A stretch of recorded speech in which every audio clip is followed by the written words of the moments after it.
Hey guys, welcome back to the latest episode of the Growing a Dental Practice podcast. I am your host, Mike Hennon from Patient Boost. In today's episode, I'm joined by David Goodman CPA, partner and dental practice leader at PKF O'Connor Davies. O'Connor Davies is a tax and accounting firm with offices along the East Coast. Welcome to the show, David. Thanks for joining me today. How are you? Hey, Mike. Nice to be here. Thank you. I'm excited to be with you today and share a little bit about how I help dentists be successful in their practices. So thanks for Fantastic. having me on, and look forward to sharing some nuggets of knowledge today. Brilliant. Well, thank you for being on, David. Obviously, me, you, and Sheila had a great chat a couple of weeks back. Yeah, we I did. love your backstory, so we'll jump into that in a second. But yeah, I think there's going to be plenty of information for anyone starting a practice or thinking about starting a practice, and even anyone who maybe might even be a veteran practice owner, and they're still going to pick something up today. So before we get into the world of accounting, tell me more about you, David, and what your background is, because it's fascinating. Well, thanks. So after I graduated from college, I spent a few years working at Price Waterhouse and getting some really excellent knowledge in real estate and construction. But my dad was a CPA, and he had started his practice when I was 4 years old out of the sun porch in our house. And he got involved in dentistry in a kind of interesting way. His best friend from high school is an attorney, and he was very involved in local banks because he realized that he would be able to get a lot of referrals for business as an attorney from local banks. And a local dentist walked into a bank and apparently had gotten in some trouble with his wife and his receptionist. And Oh dear.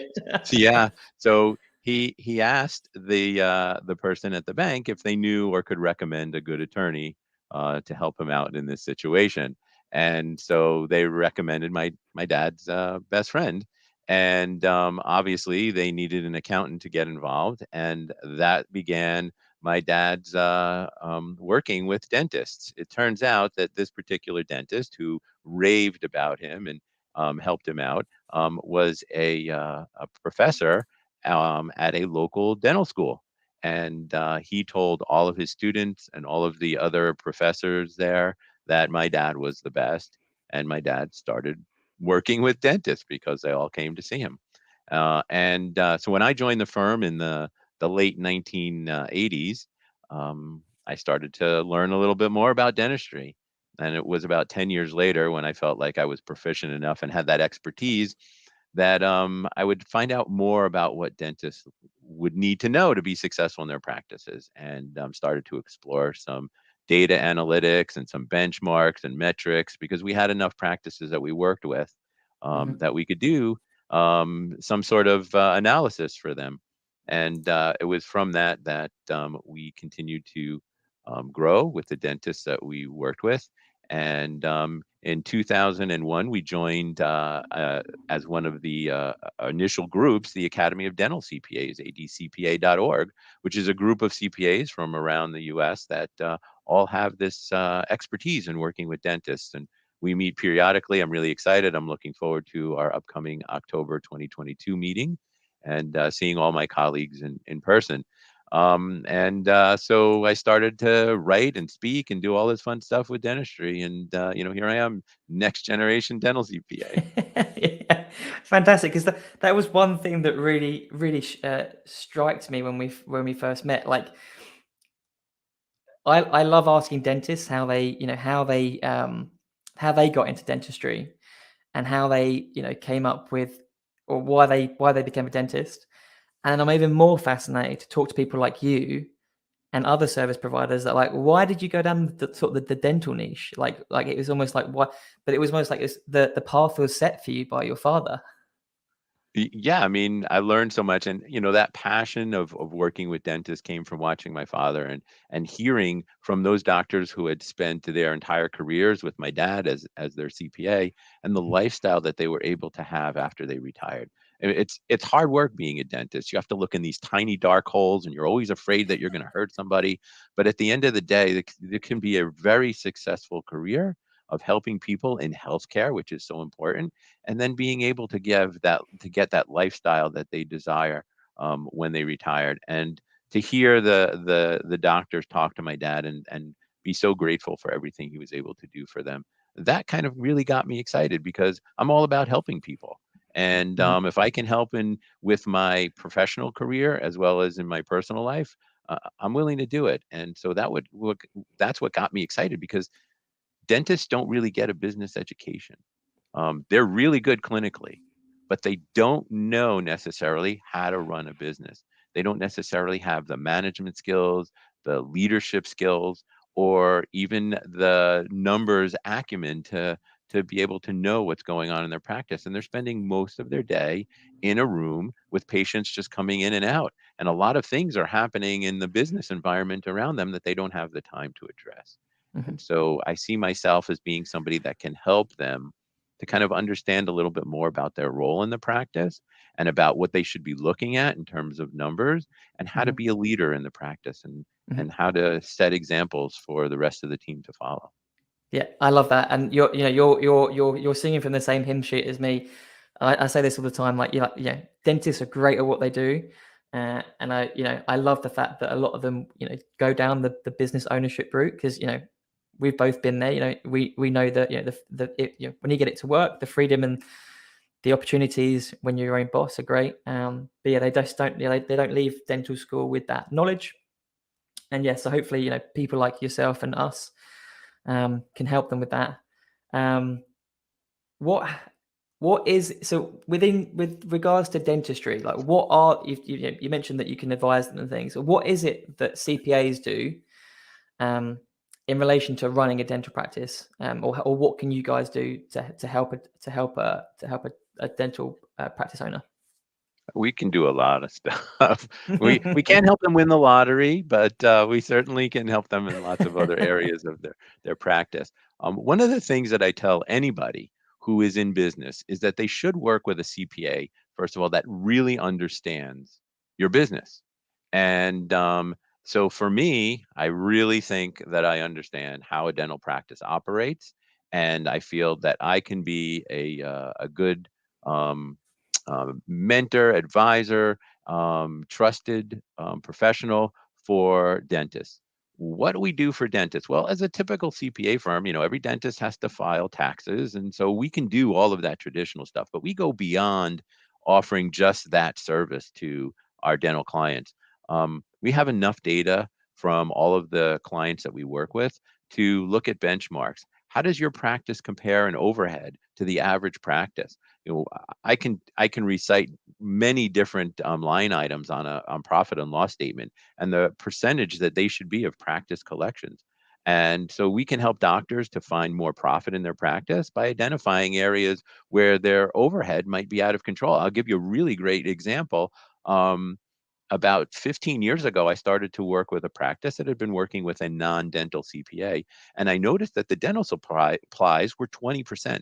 Typically, we see dental supplies running somewhere between 6 and 8%. After the pandemic, they're running closer to 8% right now because of extra PPE costs. But why was this practice at 20%? So I contacted somebody in my professional network who is a dental supplier, and I asked them to go into the practice and take a look and see what was going on in this practice, that dental supplies were so high. And what they discovered is that in the hygiene department, there was a particular supply item that was designed for multiple uses, and it was very expensive. And unfortunately, the hygienist had been using this supply for one-time use and throwing it out. And it Ooh. was amazing what we found. We were able to reduce by 8% the cost of supplies right there, just based on that one item. Now, when you're talking about $1 million practice, that's an $80,000 savings that goes right to the bottom line. That's a retirement plan contribution for a dentist each year. And so the doctor was so grateful. And so this is just one of the ways that we can help. Um, Another example is rent. Rent is usually around 5 to 6%. In larger cities, it can run as somewhere between 8 and 10%. But noticing when rent is too high and a practice is working at its maximum or close to its maximum production level, this is when we have to have a conversation with the landlord. and figure out, what can we do to make this practice more profitable and to make adjustments there. There's some of the stories of the ways that we can help doctors just in that one little aspect of the P&L. Because I'm going to tell you that most dentists don't know that their accountants can actually look at their dental practice reports. So the Hmm. practice management software provides a ton of information about dental practices. To give you an example, the dental practice statistics or demographics report will show the number of patients that are active in the practice that are participating in the recall program. And when we look and see that there's a very low number of patients participating in the recall program, then we can help the practice start to reappoint those patients, to identify those patients who should be coming in every 3 or 6 months for Hmm. hygiene care. And that helps to generate more patients on the hygiene schedule and generate more profit for the practice. Just another example of things we looked at. Do you know if you're getting the right number of new patients in your practice? Another statistic that we can help practices. So there's a lot of different things that we can Hmm. do, and it's all throughout the entire process of the history of a dental practice. We can help find a buyer. We can help sell the practice. We can help that practice be more profitable and create a successful exit strategy for a seller and create a successful buy-in strategy for a buyer. Fantastic. And I guess, David, so those things, I absolutely love that, because me and Sheila were talking about that literally this morning. Like, that we as a marketing agency can bring, patients in, but sometimes the biggest wins and the quickest wins are if they reduce their costs. And you can go. I love the fact that you're so familiar with the setup of a dental practice that you know the margins or the percentages that people should be paying. Because if you were using a non-dental CPA, like you said, you could be hemorrhaging money on something that otherwise shouldn't be spending money on. Right. I'd like to touch upon, the fact that what you do is bringing patients to a practice, and it's that obviously, it's really important. That's the lifeblood of a practice is new patients, and every year a practice will lose about 15% of its active patient base. And many times it's relocation, sometimes it's change of insurance, it could be unfortunate that they die. Um, they just stop showing up. And so Mhm. with that loss of 15% of active patients in a practice, that's a pretty big number in terms of having to replace them. So if you're just getting the right number of new patients to replace the 15% that you lost, your practice isn't growing. And so, having a tool to be able to bring new patients to your practice is really important Mhm. for practice growth. And then keeping them in your practice is also important. And educating your patients, giving them a great experience and an experience that is repetitive. So every time they come in, they have that same experience over and over again. This is what's so important. So it's really great what you guys are offering out there, because it's such a needed service for dental practices, because it's hard to find new patients today, Mhm. and finding somebody that can help you to bring them in is really important. Yeah, it's definitely getting more competitive. So I think the days of just opening up a dental practice and having everyone walk in and fill up the chair I think they're a bit long gone. There's too much competition. Um, Yeah. but honestly, you can tell that you've got experience in dentistry, because you're talking beyond just accounting, aren't you? Here, like you've got experience of the entire process, which is just Yeah. fascinating. It could be the Uh, wrinkles and the loss of hair too. the loss, well, young people can be bald as well. I've got to be careful. I think I'm going to start like losing stuff in a second. But no, I love that. So I'm going to throw something at you that I didn't previously mention, but it's something that comes up quite a lot, and obviously that's kind of the state of sort of dental insurance Hmm. in the US. How do you think dental insurance impacts the financials of a dental practice? Um, It's a good question. Um, Uh, and I will tell you stories about insurance. I'm not a big fan of insurance. mhm, I find that insurance, especially dental insurance, is not fully used by the people that have it. Um, somebody that I work with who owns a dental practice and also speaks and has a podcast has shared with me that about 92% of dental insurance benefits are not used every year. That is a huge profit-making insurance for the insurance companies. They are really killing it on insurance. So, Yeah. so even though patients might have insurance and think that going to the dentist that participates with your insurance is going to be helpful, you're really not taking advantage of it. Practices that I do work with that do have a big insurance base and participate with a lot of insurance companies, um, there's a reason for it, and they definitely are successful. But we have to be careful because of the adjustments between what the customary fees are that a dental practice charges and what a insurance company will reimburse a doctor for. And many times we find that they're not profitable. They're that you can't necessarily make money on what some of the insurance companies are paying. And that is a real challenge. And I will tell you the stories of dentists who I've worked with who have decided that they didn't want to participate with insurance companies anymore. And it's become really transformative for them. And this one story that I love sharing is about a doctor that I worked with who was participating with a pretty major insurance company.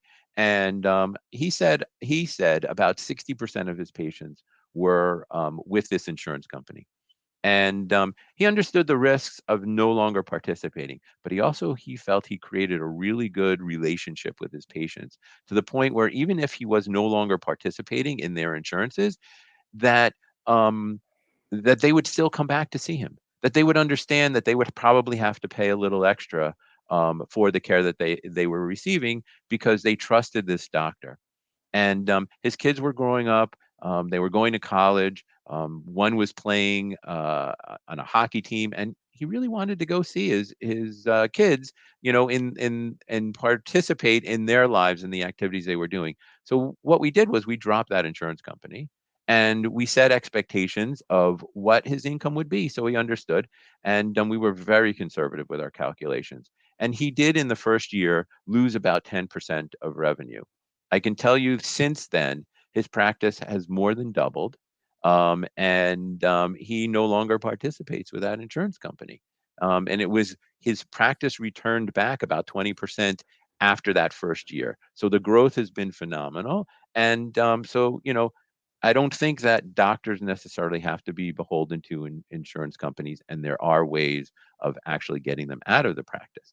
But you have to really look at the model in terms of what your reimbursement rates are, because you don't want to be losing money seeing patients. Yeah, that's a fantastic story because like you say, if you're, 70% of his patients are on with that particular insurance provider, like it's a big risk, isn't it, to drop that but like he and I guess yourselves had the confidence that the relationships were there and the patients would continue. And I Mhm. think, is that a trend that you're seeing across the board? Is that like people trying to be less reliant on sort of dental insurance?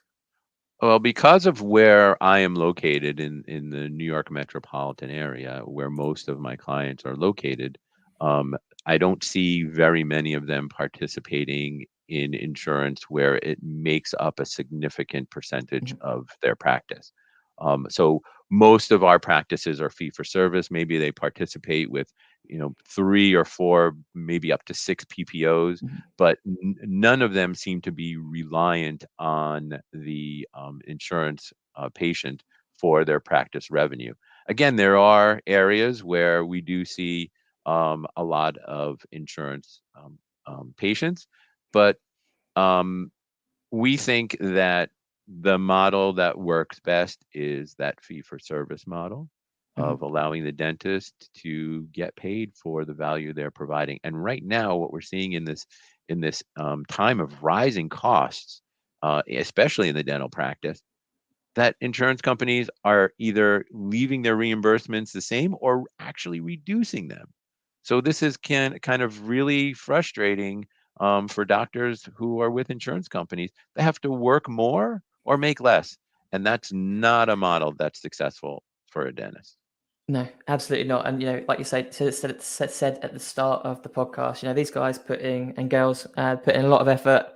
They're highly qualified. They do a great job for their patients. And just for for some insurance company to kind of dictate what they can and can't earn, is bonkers. And we're kind of seeing it. It's obviously we have a slightly different model in the UK, but a lot of practices. There are practices that are NHS, so National Health Service, so fully kind of funded by the government. Mhm.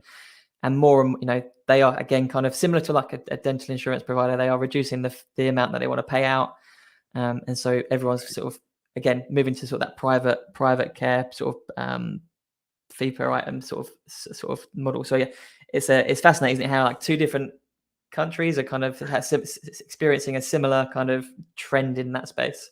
Yeah. Are you finding a lot of your clients, are they introducing their own sort of dental plans? So their own sort of like in-house dental plans?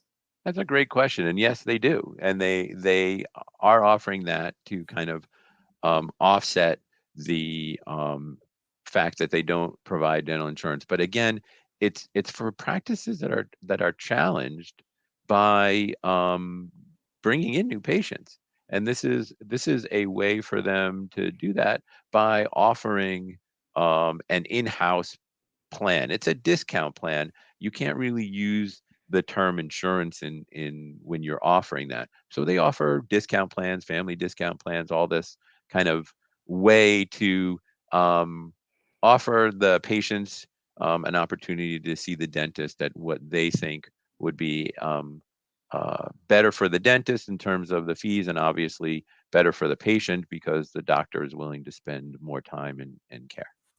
Yeah, absolutely. And do you think so? Do you think they're just a good idea for practices that are trying to attract patients, or do you think it could be useful for existing practices that are quite well established and they would just want that recurring revenue coming in?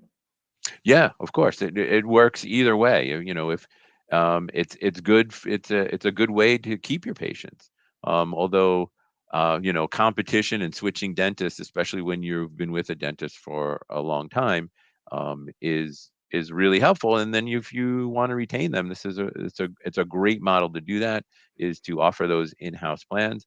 And if you are challenged by um, new patient flow, then this is another good way to bring in patients. And I know with the discount plan, sometimes the doctors will offer incentives to refer friends and family, and to the practice, is all great ways to, if all of your friends and family are coming to the same dentist, there's a lot to talk about around the table. Yeah, absolutely. Yeah, if you can get, obviously, I know a lot of patient, I know a lot of practices, they will still say that their best source of patients is referrals and word of mouth. Right. But you can't rely on that fully. It's not, one day it's going to dry up, and so yeah, you have to be a bit more proactive. But no, I love that. That's brilliant. So obviously, a lot of the listeners on this podcast are either sort of associates that are thinking about buying a practice or starting a practice, or maybe someone who's just purchased a practice or started a practice, and they're in and they've got the keys and they're like, what do I do? Hopefully that they're not thinking that because they've done the planning, like you would, you hope. But like from your experience, like what if I was to walk into your office, David, and say I'm about to start a practice, or I want to start a practice. What are the things I need to consider from an accounting perspective? What do I need to start thinking about, or even just from your experience beyond accounting? What do I need to be thinking about? Mike, this is a layup question here for me. For the last 22 years, I've been speaking at the Greater New York Dental Meeting every year on this topic. It is so important. So I do a presentation with a bank that has a specialty in lending to dentists on preparing for practice ownership. And so there's some great pieces of advice that I could share with doctors that are really thinking about owning their own practice. And the first thing I'm going to tell them is dental entrepreneurship lives. It is really, I think, one of the best gateways to living the American dream is owning your own practice. And I think in today's environment, a lot of doctors are afraid to own their own practice. They feel they don't have the support, the knowledge. It's just going to be so much easier for them to go work for somebody as an associate, whether it be corporate dentistry, DSO, or just as an associate in a practice. That, you know, there's no headaches. You come in, you see your patients, you get paid, and you go home. However, there are so many benefits to practice ownership, to being your own boss, to setting your own schedule, to treating the patients and seeing patients that you want to see and that you care about, to be able to have and build equity in your practice so that when it comes time to exit your practice, you're going to get paid for it. As an associate, when you retire, you're done. But not only do you, as a practice owner, have that retirement money that you build up that you would be able to build as an associate, but as a practice owner, you'd be able to maximize your contributions. You also have this piece of equity that you're able to sell as well. And practices right now are selling somewhere between 65 and 80% of practice collections. So this is really such a great way for doctors to be able to practice in an environment that they want to. Now, what are the steps? If it's okay for me to continue, Continue, please. Please yeah, continue, okay. David. I can't. I'll just keep going. I'm so passionate about this. I'm gonna get the pop. I'm gonna get the popcorn out and just leave you to it. Yeah, so you have to have a team. It is so important for you, especially because of the little or no knowledge that you have of how to go about this process. You need your CPA, of course, somebody who's familiar with dental practices, somebody who's helped dentists with either starting up a practice or buying an existing practice. You'll need a lawyer for sure, and again, somebody who specializes in working with dentists. You'll probably need a mentor, a critical person who can help you. Maybe it's a teacher, another dentist, somebody that can help you with the clinical side of what you're doing, the practice management side of what you're doing as well. If you're building an office, you're going to need an equipment person, you're going to need a designer, you're going to need a contractor. Please make sure all of these people have had experience in working with dentists before. Dental practice build outs are very specialized, and it's really important that you work with somebody who's done this before. If you're going to be starting up a practice, you'll probably need to work with a practice broker. In both cases, you will need to have a lender involved, and there are specialty lenders that specialize in lending in the healthcare area.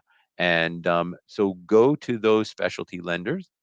Make sure that you get yourself pre-approved for credit with a dental specialty lender, so you understand, you know, where your spending limits might be for a particular practice. And in many cases, if your credit is strong, you'll be able to get not only 100% of the purchase price or the build out for a practice, but they're going to give you an extra 10% in working capital in both cases. So this is a great way where you don't really have to take any money out of your pocket to be able to get started. And then having good advisors, and moving forward and knowing the timing and being in compliance are all going to be an important part of the process. And we help the doctors understand income, expenses, compensation, how this whole process works, building that team. And all along this process, most importantly, is you are going to be the leader of the process. The dentist takes that lead and make sure that everybody's doing their job. And if you're able to complete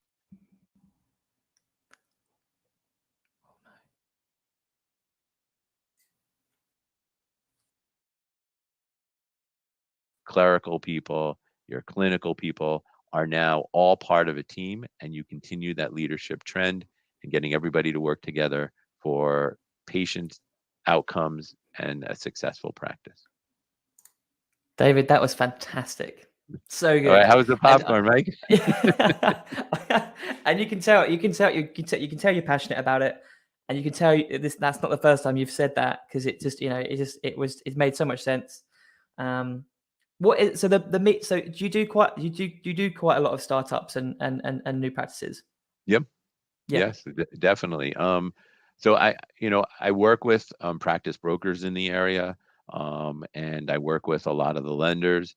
And we have a really good relationship. It's a very small dental world. Everybody knows each other, even on a national basis. And Mike's nodding because he Yeah. knows it too.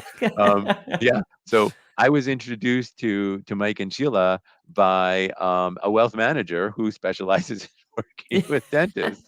And this is how the all of this kind of travels around. But Mhm. yeah, whether you're starting up or you're going to be finding an existing practice, we're there throughout the entire process, and then also on the selling end of it. So we're working there too. And there's a lot of talk about DSOs in the market and these big group practices, and we're working right now with 2 DSO startups. These are people who came together and said, we want to create a DSO, and they're looking for us to evaluate the practices that they're considering to purchase and bring into their DSO as their initial practice as they move forward. So this has been really fun for us because we've been doing this all along for like the single office, and now we have the opportunity to do this for the larger practices as well. Fantastic. And that's actually a great segue into like where do you see dentistry going from that perspective? Like what impact do you think the groups and DSOs are going to have on the dental industry? It is definitely transitioning, and it is becoming a bigger part of the future of the dental profession. But will it overtake or overwhelm the profession with these larger offices or larger groups working together? I'm not sure that it will become the majority. And I think that it's quite possible in the next, let's say, 5 years, that we start to see a little bit of a transition away from those larger groups, that more dentists will understand what the professionals who have expertise in the dental profession can bring to the dentist to allow them to be successful on their own. We're gonna have to wait and see. Just a prediction for me, but I probably will say that maybe 40% of dentistry will be larger practices. You heard it here first. You heard it here first, right? So that was David J. Goodman. But no, I think you're right. More people are talking about it, but like you say, like it's always going to get to a point where it either levels out, or might retract because again, people maybe the dentists themselves might get tired of working for a corporate, Yep. and actually want that freedom of running their own business. But yeah, it's an exciting time. It's again kind of the trend is kind of being replicated in the UK, where you've got kind of some big corporates, you've got some smaller like micro corporates that are kind of buying up independent practices and trying to do the shared service groups, the shared service model. Yeah, interesting time. Yeah, we're also seeing a lot of integration of the specialties all under one roof now. So it's a one stop where you can go for your braces, you can go for your periodontics, you can bring your kids, you can have your endodontics all done under one roof. Again, though, many of the specialists are not going to be owners. They're going to come periodically to the practice, and not these doctors are not going to be building their own offices and seeing patients that way, which is kind of like a little different than like a DSO or big group practice. But there's still the opportunity to get everything you need dental wise all under one roof. Yeah, which I think at the end of the day is all about that patient experience, isn't it? Like, Yeah. why do I have to go to multiple different offices to try and get to get all my dental healthcare? Like, it doesn't make much sense from a patient's perspective. Right. Very true. Perfect, love it. Well, David, this is awesome. You are a bank of wisdom. Okay. And so I would love to now ask you. So you obviously now work for PKF O'Connor Davies. You had your own firm. You have had your own firm in the past. Actually, no. You merged, didn't you? Did you sort of you joined the group? Is that correct? Yeah, so I will. I'm happy to share our story. We've only been here since January of 2022. My dad started the firm, as I mentioned earlier, and was in practice for 52 years. And one of my partners, who does not work in the dental industry or dental profession, I should say, is older than me and was ready to start slowing down. And her area of work is very specialized. She works with a lot of international companies, big manufacturers, not something I have the experience with. And PKF O'Connor Davies became an opportunity for us to be able to merge with them. For me, they did not have a dental specialty. And so I am bringing that now service line to the firm. And everybody that was with our original firm is still here 9 months later. And so we're glad that everybody seems to be fitting in, and this seems to be a great place where now I can focus a lot more on the dental profession and helping doctors to be successful in their practices. Fantastic. Well, I think they hit the jackpot finding you. Oh, thanks.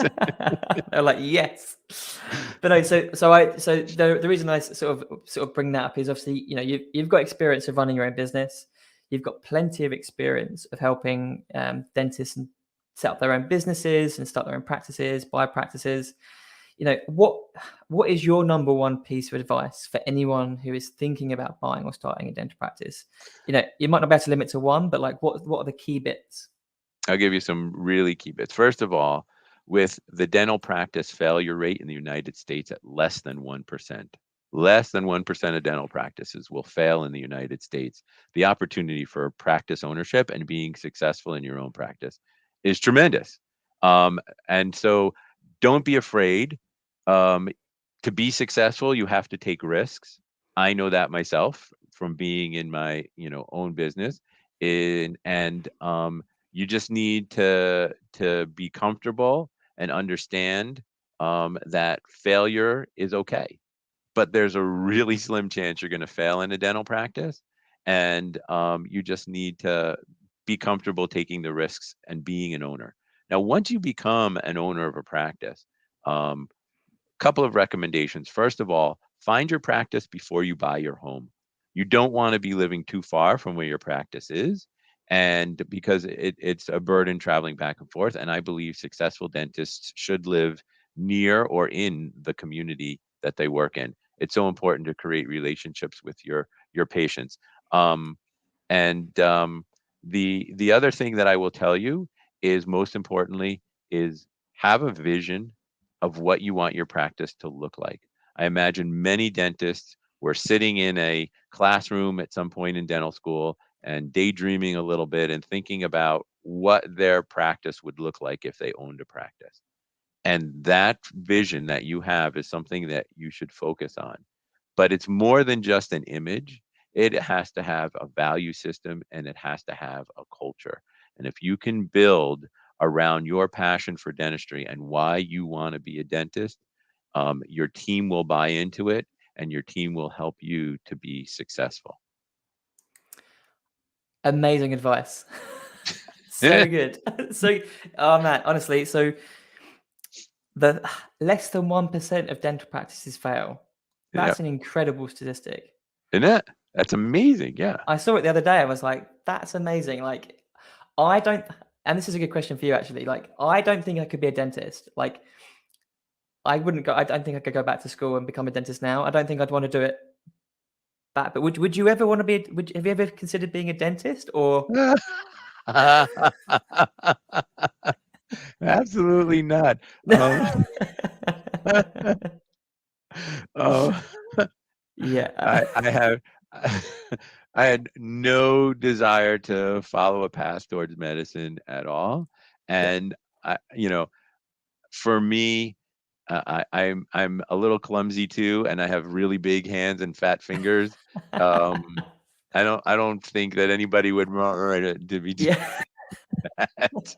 So, That's no, fair. but medicine was definitely not for me.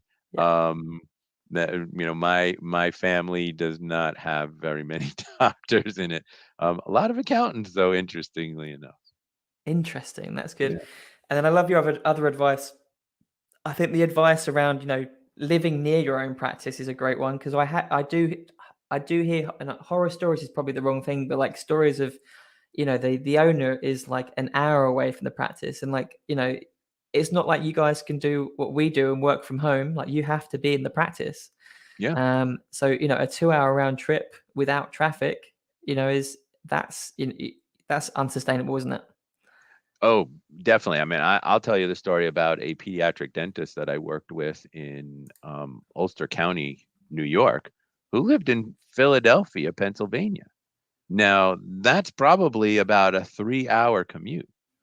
So with the extra cost, he had to rent an apartment in Poughkeepsie, and I think Poughkeepsie is Ulster, but it was Poughkeepsie. He had to rent an apartment in Poughkeepsie, and he had to um, spend like 3 days up there away from his wife and young children, and um, because his family was anchored in Philly and his wife had family there, she didn't want to relocate upstate New York.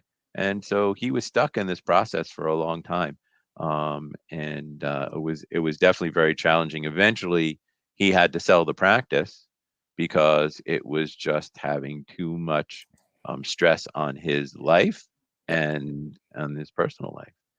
That sounds like an absolute. So it's a 3-hour trip Yeah. from home to the practice. Yeah.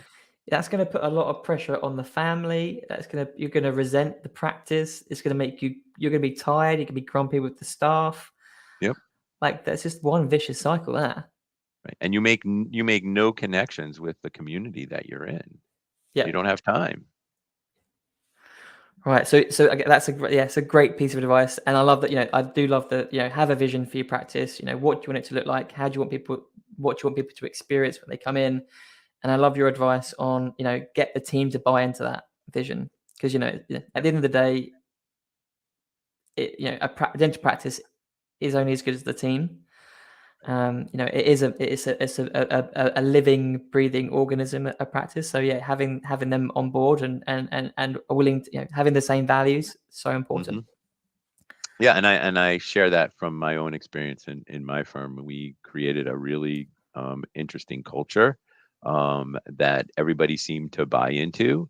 And when we brought in a branding person who told us that we could not share our internal culture with the external world, people got upset about it. That's how much they really appreciated the culture that we created. And I'm trying to sustain that here amongst our team, and maybe infect the rest of this firm, because there's 2,000 employees here. I feel like the word infect, maybe not the best way to sell it.